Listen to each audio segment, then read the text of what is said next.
தமிழ்நாடு துணை முதலமைச்சர் உதயநிதி ஸ்டாலின் தலைமையில் கடந்த 19ஆம் தேதி 2025-26ஆம் ஆண்டிற்கான நிதிநிலை அறிவிப்பின்படி கல்லூரி மாணவர்களுக்கு மடிக்கணினி வழங்கும் பணி உயர்நிலை குழுவின் ஆய்வுக் கூட்டம் நடைபெற்றது. இக்கூட்டத்தில் கல்லூரி மாணவர்களுக்கு மடிக்கணினி வழங்கும் திட்டத்தின் கீழ் இதுவரை எடுக்கப்பட்டுள்ள நடவடிக்கைகள் குறித்து துணை முதலமைச்சர் உதயநிதி ஸ்டாலின் அரசு உயர்நிலை குழுவினரிடம் ஆய்வு மேற்கொண்டார்.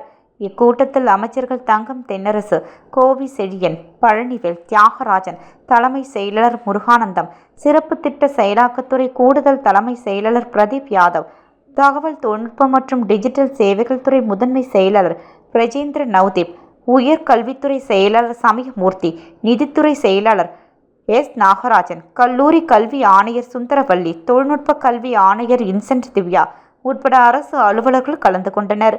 முன்னதாக மடிக்கணினி வழங்கும் திட்டத்தை செயல்படுத்த உயர்கல்வித்துறையின் மூலம் கடந்த மாதம் 22/4/2025 அரசாணை வெளியிடப்பட்டது.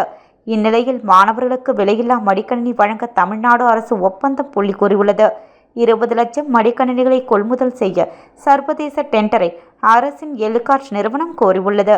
அடுத்த மாதம் 25ஆம் தேதி வரை டெண்டரை சமர்ப்பிப்பதற்கு கால அவகாசம் வழங்கப்பட்டுள்ளது. இவ்வாறு கொள்முதல் செய்யப்படும் லேப்டாப் ஆனது 8 GB ROM, 256 GB SSD, hard disk, 14 அல்லது 15.6 இன்ச் அளவில் டிஸ்பிளே இருக்க வேண்டும் என தெரிவிக்கப்பட்டுள்ளது.